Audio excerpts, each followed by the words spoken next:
ओं अखण्डमण्डलाकारं व्याप्तं येन चराचरं तत्पदं दर्शितं येन तस्मै श्रीगुरवे नमः।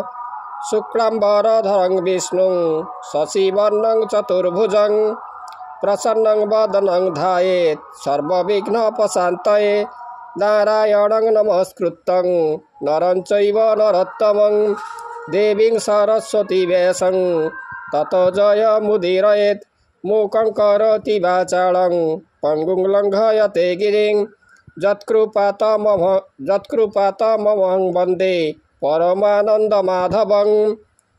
अद्वैतामृतवर्षिणीं भगवतीमष्टादशाध्यायिनी मम्बत्तामनुसन्दधामि भगवद्गीते भवद्देशिनी। नमस्तुते व्यासविशालबुद्धे फुल्लारविन्दायतपत्रनेत्र येन त्वया भारततैलपूर्णप्रज्वलितज्ञानमय प्रदीप प्रपन्न पारिजाताय स्तोत्रवृत्तिकपाणये ज्ञानमुद्राय कृष्णाय गीतामृतदुहे नमः। सर्वोपनिषदो गावो दुग्धा गोपालनन्दन पार्थवत्स सुधीर्भोक्तां दुग्धं गीतामृतं महत्। वसुदेवसुतं देवं कंसचाणूरमर्दनं देवकी परमानन्दं कृष्णं वन्दे जगद्गुरुं। आज आम श्रीमद् भगवद गीता द्वितीय अध्याय सांख्ययोगर आज पंचम भाग आलोचना करवा। श्री भगवान उवाच प्रजोहाति यदा कामान् सर्वान् पार्थ मनोगतान् आत्मन्येवात्मना तुष्ट स्थितप्रज्ञ तदोच्यते।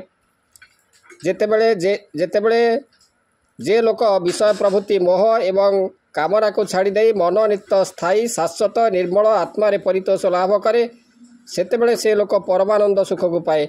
सेहीपरि लोक मानकु स्थित प्रज्ञ कहती। जे काड़े प्राणींकर मन मोह कामना बरजीर्ण मुख कामना पथु रहे दूरे न पड़े विषय धंदारे। से काले नित्य आत्मा ध्यान करई निष्काम भावेण नित्य आत्मारे तोष होई परमानंद सुख पाई। से प्राणी स्थित प्रज्ञ जान भले तू जान हे अर्जुन। दुखेश अनुद्विग्न मनः सुखेषु विगत स्पृह वीतराग भय क्रोध स्थित धीर्मुनिरुच्यते। दुख पड़िले कातर हेबा सुख बेले आनंद रे माति उठिबा पुणी क्रोध हिंसा गर्व बाद स्नेह भय जार मन रे स्थान पाए नाही ताहाकु स्थित प्रज्ञ कहती। दुखरे कातर न होई सुखरे भोल से न होई राग क्रोध गर्वादि मान लोभ मोह भय चे पूर्ण नाश होइण अछि जार स्थित प्रज्ञ जे सेहि नर। एकथा अज्ञान जाणई कर्तव्य पालनर पाई जार हृद भयहीन देखिले आतताई जन मनरे क्रोध उदे नही बुद्धि ताहार स्थिर होई अटे से स्थित प्रज्ञ नर। अर्जुन एहा मने धर ज सर्वत्रानभिस्नेह तत्तत्प्राप्य शुभाशुभम नाभिनन्दति न देष्टि तस्य प्रज्ञा प्रतिष्ठिता। जे लोक भल मंद निंदा प्रशंसा ये सब इच्छा करे नहीं मन तार अभिमान शून्य संपत्ति स्त्री पुत्र कलत्र एवं निज देह एथिरे आसक्ति बा माया न थाए पुणी मन वचन जार एक प्रकारर ताहाकु स्थित प्रज्ञ कहती। जार भल मंद नाही निंदा प्रशंसा न इच्छई छलना चिंतारे न थाए पदार्थे आसक्त से नुहे जाया पुत्र कलत्र देह जाया कलत्र पुत्र धन आवर निज देह पूर्ण एथिरे मोह लोभ नाही मन वचन एक होई से अटे स्थित प्रज्ञ जान यह अर्जुन मने घेन। जदा संघरते चायं कूर्मज्ञानीव सर्वशः इन्द्रियाणीन्द्रियार्थेव तस्य प्रज्ञा प्रतिष्ठिता। जदा संघरते चायं कूर्मज्ञानीव सर्वशः इंद्रियाणि इंद्रियार्थेभ्य तस्य प्रज्ञा प्रतिष्ठिता। कईच जितेबाला खोल भितर निजक गोपन करे पुणी निजर इच्छा हेले से बाहर करे से भली भाव में जे ज्ञानी लोक से इंद्रिय मान को दमन करी इंद्रियर संजोग विजोग द्वारा परमानंद निजर चित्त को निजर इच्छा अनुसार रखि थाए से लोक को स्थित प्रज्ञ कहुए। कच्छप निज देह जेन्हे पंचांग रखई गोपरे निज इच्छा बाहर पुणी से भितरे पसई सेपरी ज्ञानीवंत नर निज इच्छा कारोबार संजोग विजोग इंद्रिय इच्छा भोग विषय परमानंदे चित्त थाई से लोक स्थित प्रज्ञ होई। विषया विनिवर्तन्ते निराहारस्स देहिनः रसवर्जं रसपस्स परं दृष्टा निवर्तते। जे जम नियम निराहार द्वारा इंद्रिय जय करी सुद्धा ताहार कामना थाए निज आत्मा को सौंदर्य मन करी विश्व को कदर्य मन करे से स्थित प्रज्ञ हो पारे नहीं। जे नर जम नियम रे जीर्ण इंद्रिय बिनि करे कामना जागी थिले तार तेणु न होई चित्त स्थिर। जे निराहारी अज्ञ व्यक्ति करिले इंद्रिय निवृत्ति विषय तृष्णा तार थाई स्थित प्रज्ञरे गणा नोहि। परमात्मा का दर्शन कामना न हुए मनरु आत्मा को सौंदर्य देखई विश्व को कदर्य मनई।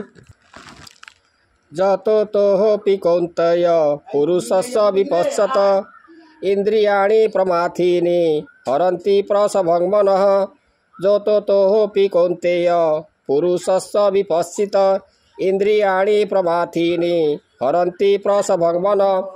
वेदादि कांडरे यज्ञ विधि अच्छी से विधि रे यज्ञ कले विवेकवंत लोकर मन को इंद्रिय माने टाणी नियंती। इंद्रिय वश हेबारु विषय रसरे मजी जाए यह हेउची मन एवं इंद्रियर गुण। जेबे विवेकवंत नर वेदक्त कर्म विधानर यज्ञ करिले बारंबार इंद्रिय करे अधिकार इंद्रिये प्रबल होइण मंथन करन्ति ता मन विषय रसे टाणी नंती ज्ञानीता जानी न पारती मन इंद्रिय गुण यही शुण अर्जुन मन देई। तानि सर्वाणि संयम युक्त आसीत मत्परः बसे हि जस्येन्द्रियाणि तस्य प्रज्ञा प्रतिष्ठिता। मोर जो माने भक्त से माने इंद्रिय मान को दमन करिथिबारु विषय भोग से मान को स्पर्श करे नहीं से माने विषय भोग को विष परि मने करंती तेणु से माने मोहमायारु उद्धार पाई जाती। मोहर भक्त जेते जन जोगरे इंद्रिय दमन करंती इंद्रिय तांकर बसरे थाई निरंतर विषय सुख विष परी मन मध्यरे थांती धरी समुद्र चढ़ू परी मणे सूर्य नक्षत्र परी मणे मेरुगिरी लोष्ट समान कल्पवृक्ष को काष्ठ सम पृथ्वी पति कुकृतरे समान करे से मन रे त्रिलोक करे स्नेह नोहि निज देह भार मन। जेणु मो भक्ति दृढ़ धरी मोहमायारु जाए तरी